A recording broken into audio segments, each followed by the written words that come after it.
네, 데리다 하겠습니다. 지난 시간에 개론적인 얘기를 드렸고요. 오늘은 어, 데리다에게 이제 영향을 준 사람들에 대한 얘기를 보도록 하겠습니다. 철학은 철학사는 항상 이제 처음부터 반복해서 공부를 하라고 그랬죠. 그냥 그 부분만 딱 하면 안 되고 처음부터 끝까지를 염두에 두고 전체성에서 공부하면 좋겠다. 그런 말씀을 제가 늘 드립니다. 그래서 철학사를 이제 또 다른 시각으로 이렇게 보면은, 이제 처음에 신화 시대에서 이제, 그 철학의 시대로 들었을 때, 미토스적인 시대에서 로고스적인 시대로 들었을 때, 그때 큰 변화가 있죠. 그래서 이제 처음에 철학의 시대에서는 이제 이원론, 형이상학과 형이화학으로 나눠지는 그 이원론적인 철학이 이제 플라톤에 의해서, 뭐 시작은 이제 파르메네스에 있습니다. 뭐 체계화한 건 이제 플라톤입니다. 그것이 이제 쭉 서양 철학의 주류 철학에 대해서 2,500년 정도 이렇게 유지가 됐다. 이렇게 보면 되겠습니다. 그래서 화이트헤드는 서양 철학사라고 하는 결국 이제 플라톤 철학에 대한 주석이다. 또 시대마다 다르게 설명하는 그런 철학사로 봤죠. 근데 그것은 타당한 것 같아요. 그래서 영원할 것 같은 이제 철학이 에, 이제 근대에 와서 무너집니다. 그래서 서양 철학의 종말. 서양 철학을 말할 때는 플라톤 철학을 얘기하는 거죠. 그러면서 이론론 철학이 됩니다. 이제 큰 변화가 생긴 거죠. 그것은 이제 뭐 형이상하게 이제 무너졌다, 뭐 서양 철학이 무너졌다, 이렇게 뭐 다양하게 표현하는데, 이제 쉽게 보면 이원론이 무너지고 이론론 시대가 됐다. 이렇게 보면 되겠습니다. 근데 이원론이 무너지고 뭐 이론론을 되려고 해서 된 게 아니고, 이제 그것이 뭐 삼원론도 있고 뭐 다른 방법으로 갈 수 있었겠지만, 이론론으로 이제 결국 자리를 잡게 되는데, 그렇게 된 결정적인 요인을, 어떤 그 동기를 준 것이 이제 소시르의 이제 언어 철학입니다. 어, 그러니까 마치 그 신화 시대에서 이 철학의 시대에 들어서면서 우연히 이제 그 플라톤 철학이 주류 철학이 된 것처럼, 이원론 철학에서 이론론 철학으로 바뀔 때, 다시 말하면 포스트 모던 근대 철학, 이 어떤 이후에, 그러니까 그것을 뭐 더 넓게 보면 플라톤 철학 이후에 새로운 철학이 등장했는데, 그것도 우연히 많은 철학자가 있었지만 이 소실이라고 하는 사람이 그런 근거를 제공하게 됩니다. 그러니까 어, 그 플라톤은 이제 뭐 이데아론을 가지고 그 어떻게 이원론이 이제 체계화됐는데, 소실은 이제 구조라고 하는 걸 가지고, 그것도 언어가 가지고 있는 구조에 관한 얘기를 강의했는데, 뭐 자기 의도 관계없이 이게 새로운 철학의 하나의 기초가 됩니다. 이데아론이 이원론의 기초가 됐듯이, 소시가 말하는 그 언어 구조 얘기가 이론론 시대에 이제 그 근거를 제공하게 된 거죠. 뭐 자기가 그렇게 해야겠다고 한 것도 아니고, 자기는 그냥 강의한 거고, 그것도 책으로 쓴 게 아니고, 두 명의 학생이 이제 강의록이, 강의가 너무 좋아가지고 노트한 것이 이제 체계화돼서 어, 그것이 이제 세상에 공개되면 난리가 난 거죠. 마치 플라톤 이데아론처럼 그렇게 된 거예요. 그래서 뭐 언어학에 대한 얘기를 많이 했으니까 이제 길게 얘기하면 혼란스러우니까, 언어 중에서 특히 이제 기호에 해당되는 것이 언어의 주류를 차지하고 있는데, 그 기호에 관한 얘기를 이제 다시 얘기를 하고 보면은, 이제 지금 오늘 과목은 이 데리다에게 영향을 준 사람들을, 철학자를 소개하고 있어요.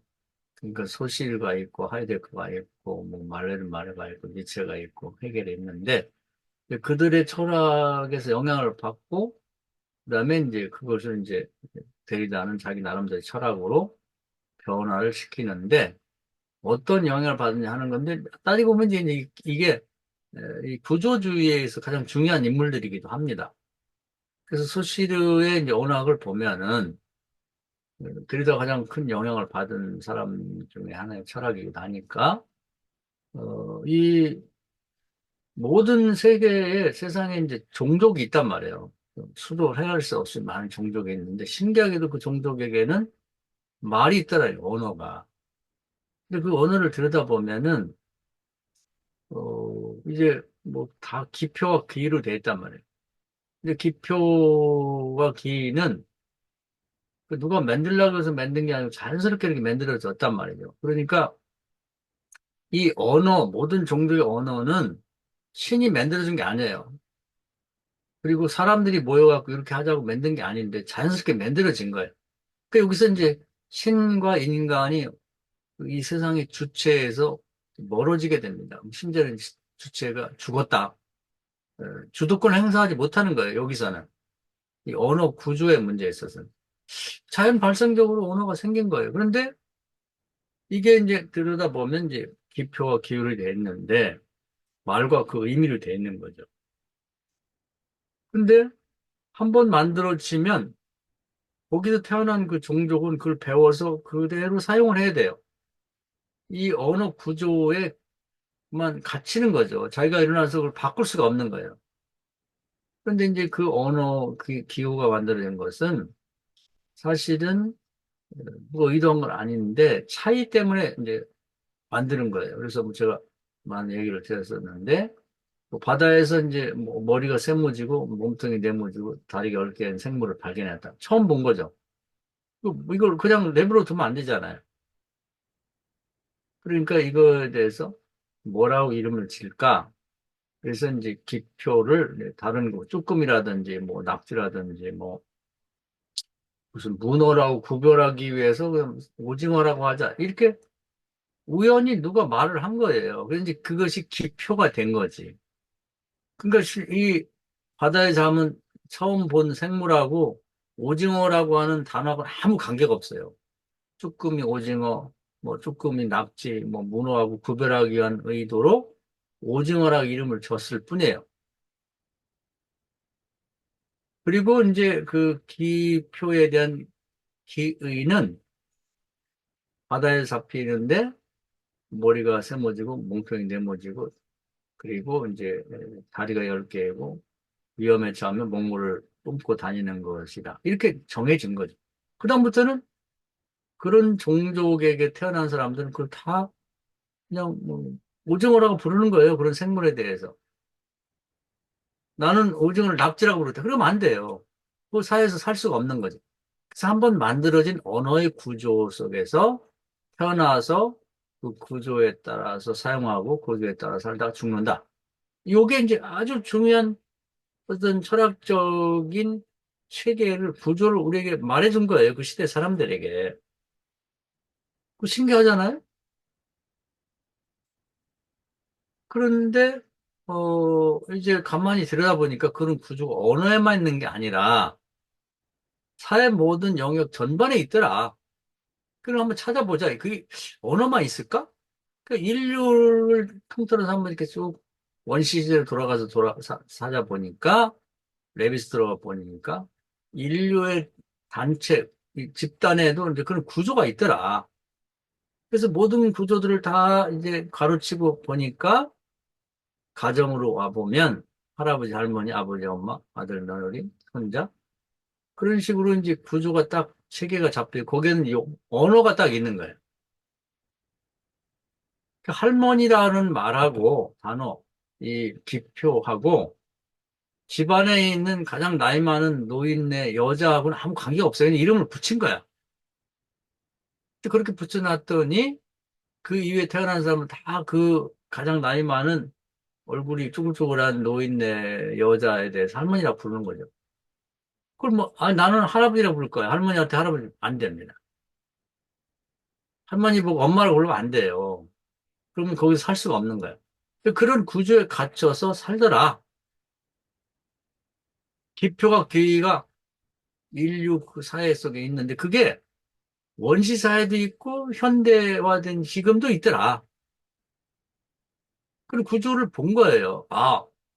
인류 전체 집단에도 이렇게 구조가 있고, 그 사람이 언제 신이 뭐 이렇게 하라고 부르라고 한 것도 아니고, 사람들이 모여가지고 이 양반은 할머니라고 부르기로 할아버지라고 부르기 이렇게 정한 것도 아닌데, 그 인간과 이 신이 주도한 건 아니기 때문에 주체가 아니에요. 이 일에. 자연 발생적으로 된 거지.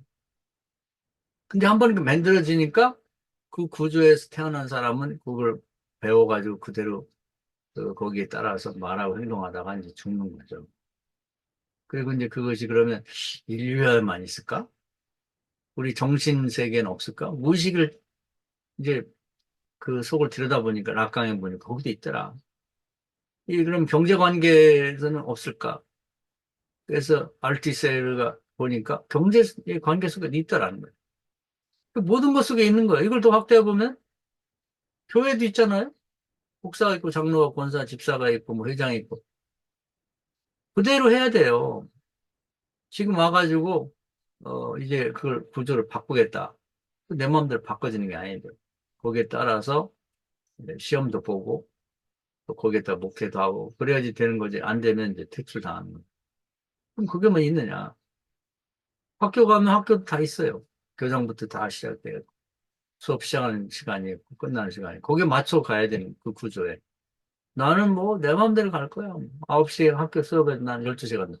거기서 할 수가 없는 거죠. 죽는 거지. 내쫓기는 거지. 그럼 모든 게 구조로 돼 있는 거예요. 그러니까 이, 어, 무슨 취미생활도 마찬가지죠. 예를 들어 테니스를 배우러 간다면 테니스장에 구조가 있어요. 용어도 있고. 그래가지고 이제 그 룰이 있고 뭐 왜 그렇게 정했는지 모르겠는데 코트도 이렇게 딱 몇 센치가 몇 미터 정해져 있다고. 네트도 뭐 높이가 정해져 있고 뭐 하여튼 그 점수를 먹이는 것도 뭐 무슨 0에서 15에 30, 40 뭐 이런 식으로 먹여. 그럼 1대1, 2대1, 2대1 이런 식으로 하면 좋겠는데 왜 그렇게 만들었는지 모르겠는데 거기 하면 그렇게 써야 돼요. 나는 뭐 그런 식으로 하지 않고 1대1로 하겠다. 공도 딱 정해져 있어요. 나 탁구공을 하겠다. 축구공은 안 돼요. 구조가 있다면.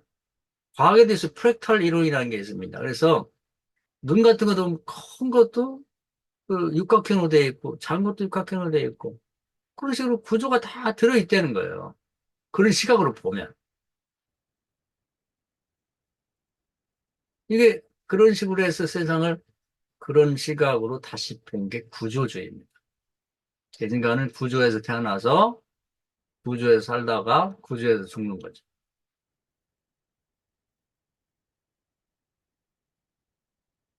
그런데 이제 소시리가 이제 그런 제공을 해서 언어에서의 구조를 얘기를 했고요. 그 다음에 이제 또 이 데리다가 영향을 받은 사람이 하이데거인데, 하이데거는 역시 그 이원론인 플라톤의 이제 형이상학을 이제 무너뜨리려고 이제 파괴라고 하는 말을 썼는데, 파괴가 너무 심하다. 그래서 파괴라기보다는, 파괴는 이제 끝내는 건데, 해체한다. 해체한다는 건 다시 재구성한다는 뜻이 있거든요. 그래서 파괴라는 하이데거의 말에 큰 영향을 받고 자기도 이제 황희상의 뭐 포스트 모던이니까 이제 무너뜨려야 되는데 그 말을 이제 해체를 하고 번역을 했다. 새로운 영어로. 그런 영향을 크게 받은 거죠. 하이데거에. 그런 X라고 하는 것처럼 재밌는 얘기. 그 전에 우리가 그 하이데거 뭐 이정복 거기서 공부할 때도 한번 공부한 일이 있는데 예를 들면 그 남녀 간에 이제 서로 뭐 좋아한다. 그럼 이제 그걸 사랑이라고 표현하는데 그 사랑이라는 단어 하나 가지고 다 남녀 간의 그 묘한 감정을 다 표현할 수 없는 거예요. 그 사랑이라는 맞긴 맞아. 근데 X를 치면 이것이 정답은 아니다. 이 얘기거든요. 그 묘한 걸 생각해낸 거예요. 그래서 그 남녀 간의 사랑을 뭐 어떤 데 미움이 사랑일 수도 있고 연정일 수도 있고 열정일 수도 있고 뭐 다양하게 수십 가지로 수백 가지로 표현할 수 있는 건데 사랑이라는 말 한마디로 딱 표현할 수는 없는 거죠. 그렇기 때문에 사랑이 그걸 표현할 수도 있지만 이것만 갖고 부족하다는 X를 사용했다. 그런 점에서 이 데리다가 이제 어, 하이데거에 많은 영향을 받았다. 네, 뭐 여러 가지 얘기를 했습니다. 대표적인 게 그런 거고. 그 다음에 이제 재밌는 게 말레는 말레. 이 사람에게는 큰 영향을 받았는데 그, 우리가 이제 말레르마를 이해하려면 그 전에 그 우리 푸코 때에도 보면은, 언어, 말과 글이 되기 전에 언어 자체의 세계가 있잖아요. 그 세계는 말과 글이 형성되기 이전의 바탕이야. 말 그 자체의 세계, 말의 존재. 거기는 뭐냐면 웅얼웅얼 하는 거예요. 소리는 있어. 근데 의미는 없는. 그래서 뭐 메아리 같은 거죠. 뭐 누가 말하면 야, 야, 야, 야, 뭐 이런 식으로. 그리고 이제 그 이미지도 일종의 말과 언어가 될 수 있는데 사방팔방이 이제 조각으로 된 그런 이제 그 거울처럼, 거울인 방위처럼 하나의 이미지가 생성되면 그것이 반대편에 있는 거울에 비치고 또 그것이 반대편에 비쳐 끊임없이 이미지가 돌고 돌고 서로를 비추는 이런 형태를 언어의 자체의 세계, 이미지 자체의 세계라고 표현했거든요. 놀라운 얘기죠.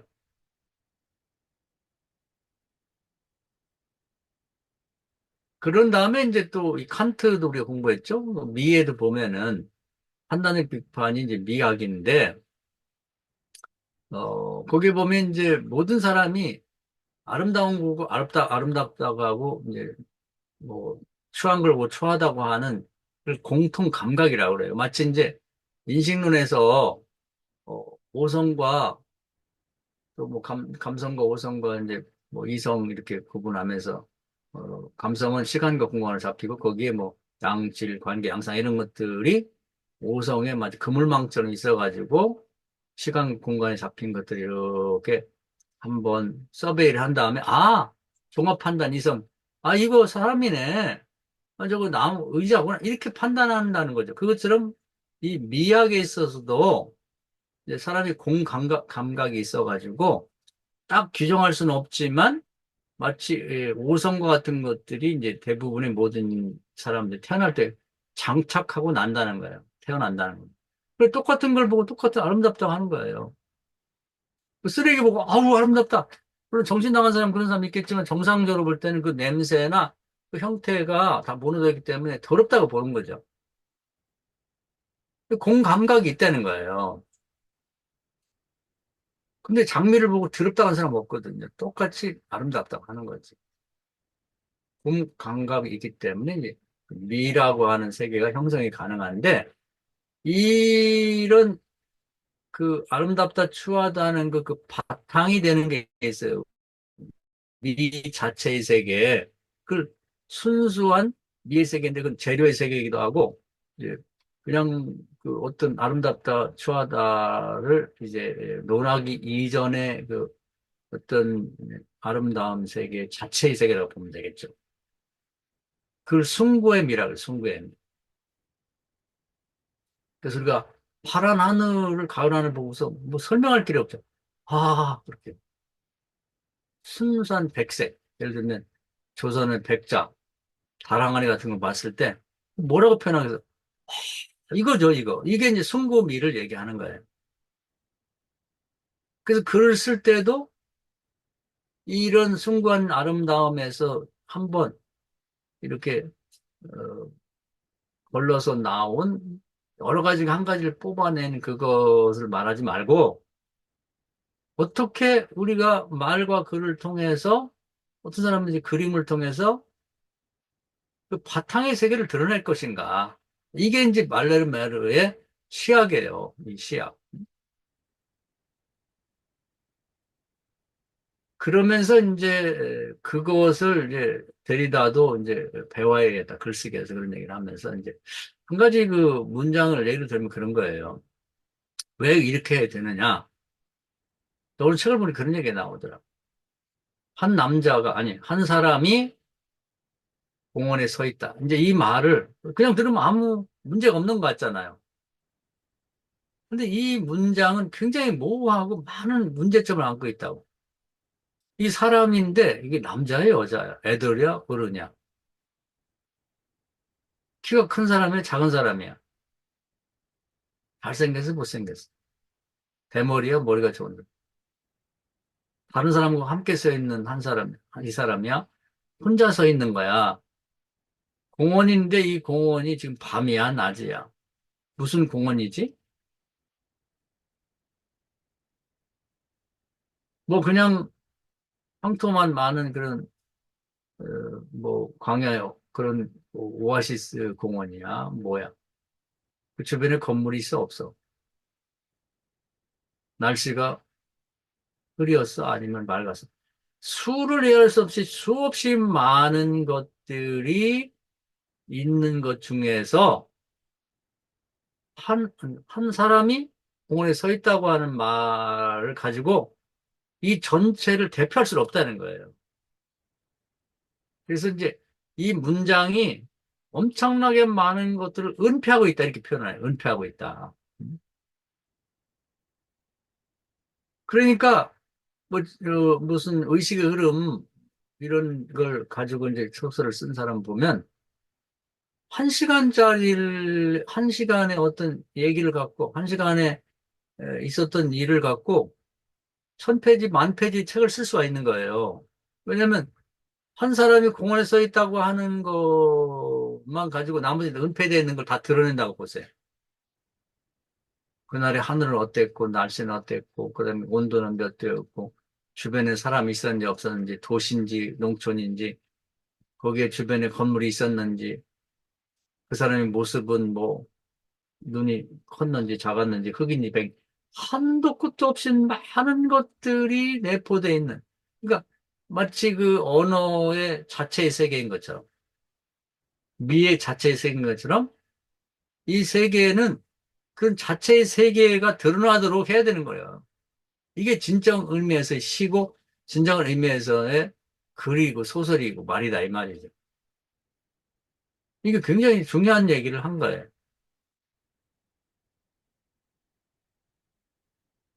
그래서 우리는 이제, 제가 우리 설교할 때도 한 본문을 얘기할 때 그것이 많은 부분을 은폐하고 있는 거죠. 왜냐하면 모든 사안을 다 얘기할 수 없는 거니까. 그래서 우리가 그걸 보완하는 방법은 전체성으로 보자. 전체성으로. 아까 제가 그 도끼가 물에 빠진 건진 얘기를 하면서 그 얘기는 많은 것을 은폐하고 있는 거예요. 많은 얘기를 할 수 있는 것. 그렇기 때문에 이제 그 이전으로 올라가서 엘리사 때 얘기도 하고, 그 다음에 모세 얘기도 하고, 그 다음에 뭐, 또 예수 그리스도 얘기도 하고, 뭐, 신약성경, 이제 사도행전 얘기도. 그렇게 하는 이유가 뭐냐면, 그 본문 자체가 말할 수 있는 수없이 많은 것들을 그 본문 딱 얘기하면서 은폐되어 있는 것들을 드러내 보여주는 거예요. 이게 이제 푸코로 가면은 지식 고각적인 발굴을 하는 거죠. 선택과 배제에서 선택된 것들이 배제된 엄청나게 많은 걸 은폐하고 있으니까 그걸 전체성 안에서 복원시켜 보는 거죠. 100%는 아니지만 그걸 말레르 마을의 시학을 통해 배웠어요. 아, 이렇게 되는 거구나. 그래서 이 데리다는 자기도 이제 그러한 시점, 관점에서 이제 이 글을 써야겠다고 하는 생각을 하고 복잡하죠. 이 데리다의 글이라는 게 왜냐하면 다른 사람 같으면 하나만 딱 잡아갖고 얘기하고 나머지는 은폐시킬 텐데 은폐된 걸 가능한 많이 드러내려고 하다 보니까 복- 복잡하고 장황한 글이 될 수밖에 없다. 이제 그런 걸 얘기할 수가 있는 그 영향을 받았다는 거죠.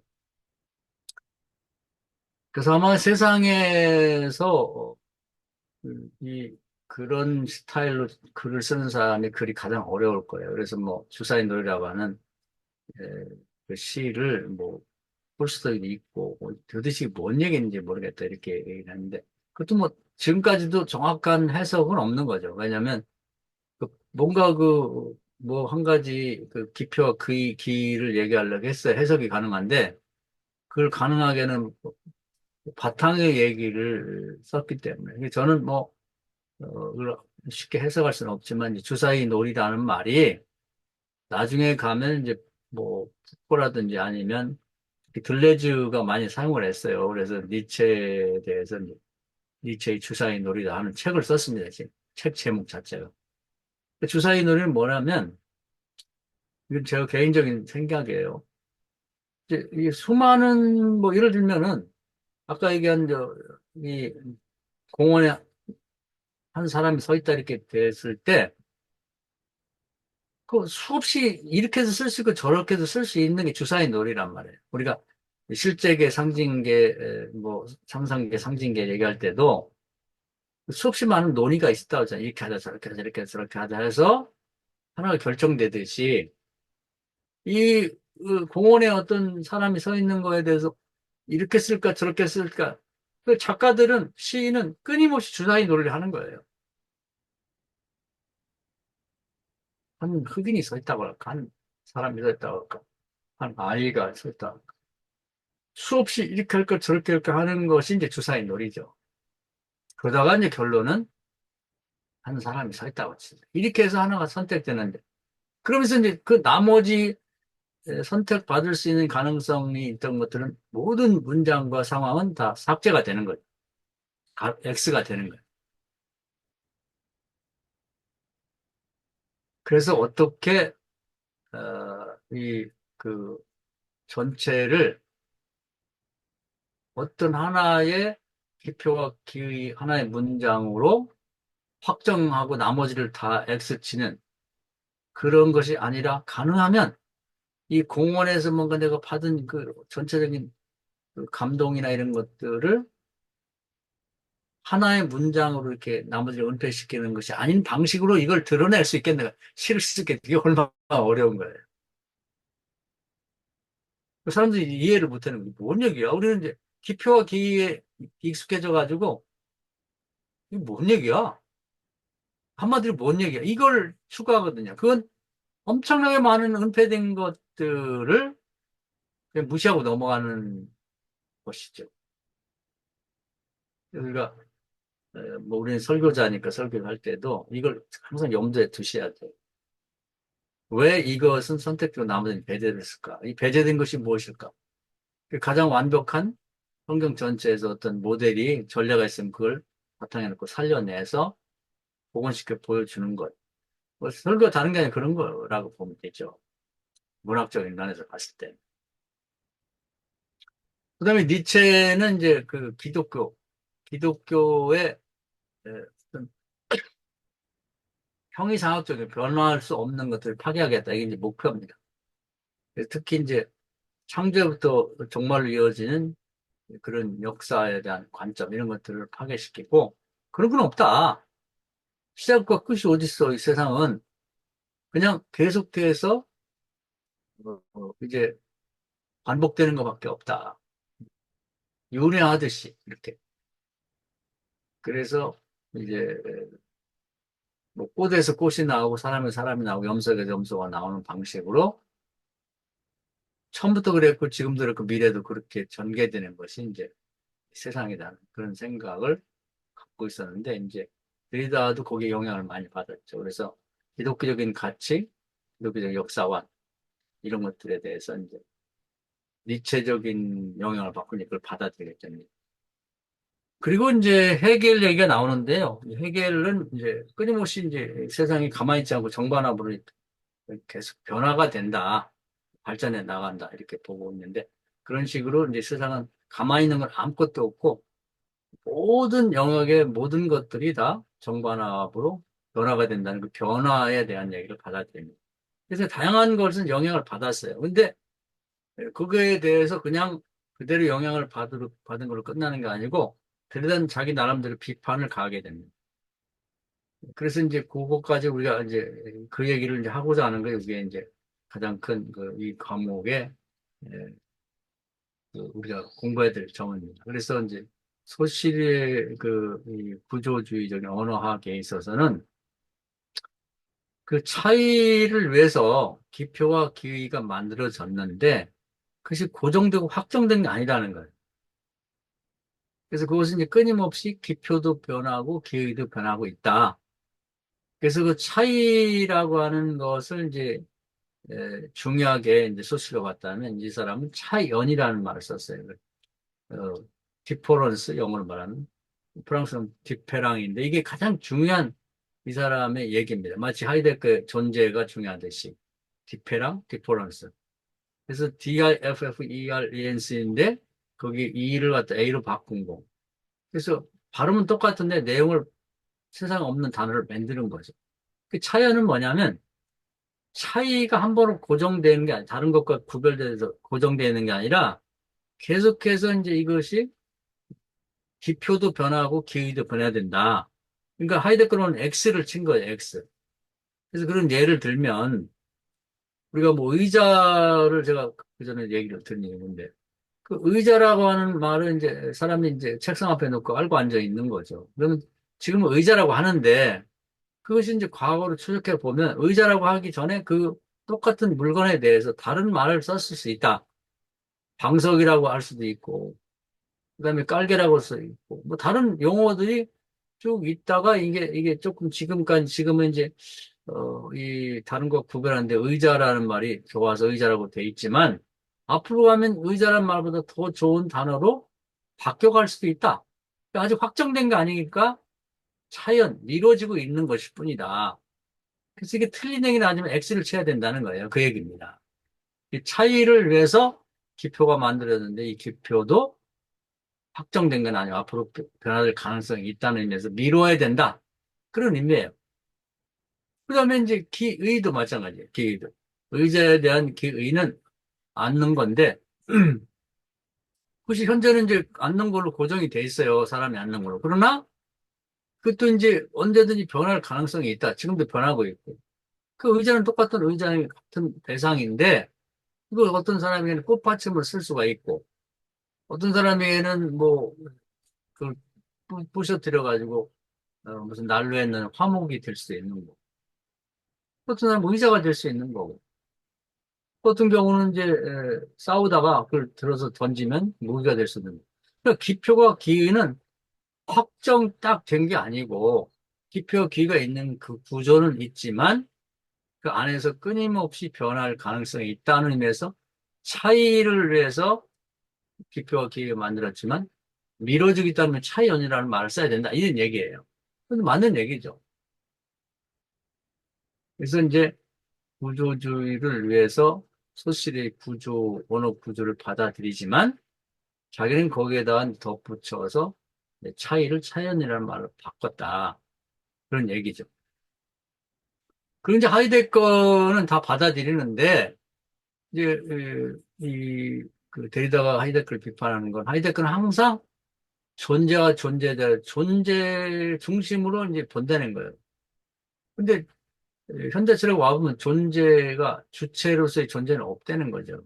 근데 계속해서 하이데거는 그걸 놓지 못한다. 그것에 대해 비판하는 거죠. 그걸 딱 놔라 이거예요. 존재에 대해서 뭐 신으로 말하면 신 존재 증명이 실패를 했는데 이데아론이 깨졌는데 변치 않으면서 모든 것을 자기에게로 이끄는 뭐 아리스토텔레스적인 이데아는 없는 거라고 하는 게 아니 지금 2500년이 지나면서도 증명이 실패했는데 왜 그걸 고집하겠냐 이 말이에요. 놔라 이거야. 놔. 존재 중심 그런 사고 체계를 놔라 이거죠. 다른 건 다 받아들일 수 있지만 시대착오적인 거고 그것은 아직도 플라톤의 이원론이고 형이상학적인 데로 벗어나지 못하고 있다. 근데 그걸 비판하는 거예요. 많은 걸 받아들이면서. 말레르 비판을 안 해요. 그냥 다 좋아. 이거다, 바로, 이거. 왜냐면 거기에는 뭐 형이상학이 있어갖고, 뭐, 형이상학이 있고, 뭐, 존재가 있고, 무슨, 어, 주체가 있고, 이데아 그런 거 없거든요. 그냥 바탕의 세계, 자체의 세계, 존재 그 자체의 세계를 얘기하니까. 그게 가장 심한 것 같아요. 말레르의 그런 시학이나 문학론이. 그 다음에 니체는 기독교에게는 뭐 역사관이라든지 그런 체계, 뭐 시작이고 끝이 있는 이런 것들을 이제 무너뜨린 건 잘했어요. 그래서 그냥 영거 폐기만 있는 거지. 그런데 이제 이 똑같은 것이 반복된 게 아니라는 거예요. 이 데리다는 끊임없이 이게 차연에 의해서 똑같은 거지만 변화가 된다는 거예요. 예를 들면 사람도 똑같은 사람이 다시 태어난 게 아니라 다음 사람은 처음 사람하고 조금 차이가 있어요. 아들, 딸을 낳으면 또 다르거든? 같긴 같은데 달라. 또 손주를 낳으면 또 항상 얘기를 해요.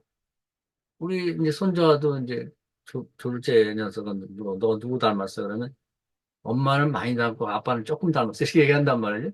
달라요. 계속. 차이야, 차이. 똑같은 게 반복되는 거 아니에요. 그걸 간과하고 있다는 얘기고, 또 한 가지는 이제 모든 걸 다 부정한다고 했는데, 그럼에도 불구하고 니체는 서양의 그 근원이 되는 이제 그런 신화에서 아폴론적인 것과 디오니스적인 것을 나눠 갖고 보면서 그 구조 안에 갇혀 있다. 이것도 벗어나야 되는데, 말로는 모든 걸 파괴했다고 하면 자기가 다시 그걸 되돌아갔다는 거죠. 이거 버려라. 그 세상 만물은 변하는 게 맞아요. 끊임없이 차이를 내면서 정반합으로 가는 게 많은데, 이 해결 같은 경우는 정반하부라는 구조에서 벗어나지 못하는 거예요. 그리고 계속 낙관론적으로 더 좋아지는데 세상이 그렇게 되냔 말이에요. 좋고 나쁜 것을 뭘로 구별할 것이며 그렇게 계속 발전해 가지는 않는다는 거예요. 그 구조에서 벗어나야 된다. 변화한다는 얘기는 받아들이는데 그 구조에 갇혀 있는 것은 내가 동의할 수 없다. 이런 얘기를 하고 있는 거예요. 그래서 데리다는 자기 철학을 전개함에 있어서 많은 철학자의 영향을 받았지만 이 5명을 대표로 꼽고 있다. 소시르와 하이데거와 말레르메로와 니체와 그리고 이제 헤겔의 이제 철학을 공부하면서 배웠는데 그것들을 다 수용하면서 차연해요. 그 사람들이 확정한 게 아니고 그 사람들이 갖고 있는 문제점을 비판하면서 조금 더 발전된 방향으로 또 다른 방향으로 번역해 나간다. 이 철학 자체를 전개하는 자체가 차이인 거예요, 차이. 차이가 있으나 그 나름대로 차이가 있는 철학을 전개하고 있지만 그 사람에서 확정대로 끝난 것이 아니라 X를 쳐서 맞긴 맞지만 새로운 번역이 필요하다. 차이를 또 만들어 나가면서 발전해. 그 자기가 그런 차이를 만들어 나가는 사람이 되겠다. 근데 이것이 이제 데리다의 철학의 지금 전개라고 보면 되겠습니다. 자, 그래서 많은 철학자 얘기했는데 이미 여러분이 그동안 같이 공부했던 부분이기 때문에 이해하기 쉽죠? 근데 여기서 제일 어려운 부분은 말레르메르를 이제 제대로 공부한 일이 없기 때문에 그 부분이 어려울 것 같은데 오늘 드린 말씀을 잘 한번 에, 반복해 들게 되면 이해가 되리라고 생각합니다. 그래서 푸코의 그 언어 자체의 세계, 칸트의 어떤 어, 그 미의 자체의 세계를 말하고 싶었다고 하는 것. 그리고 이제 그것을 저거 어, 왜 그렇게 되는지 하는 것은 공원에 한 사람이 서 있다고 하는 말이 아무 생각 없이 들으면 뭐가 문제가 돼. 그런데 이런 철학 차원에서 보면 얼마나 많은 말할 거리가 있는데 은폐시키고 그 상황과 그 자체에 대해서 그냥 한 사람이 공원에 서 있다고 하는 문장 하나를 갖고 그걸 대표해서 말할 수 있겠는가? 그럼 그 나머지는 다 은폐되지 않는가?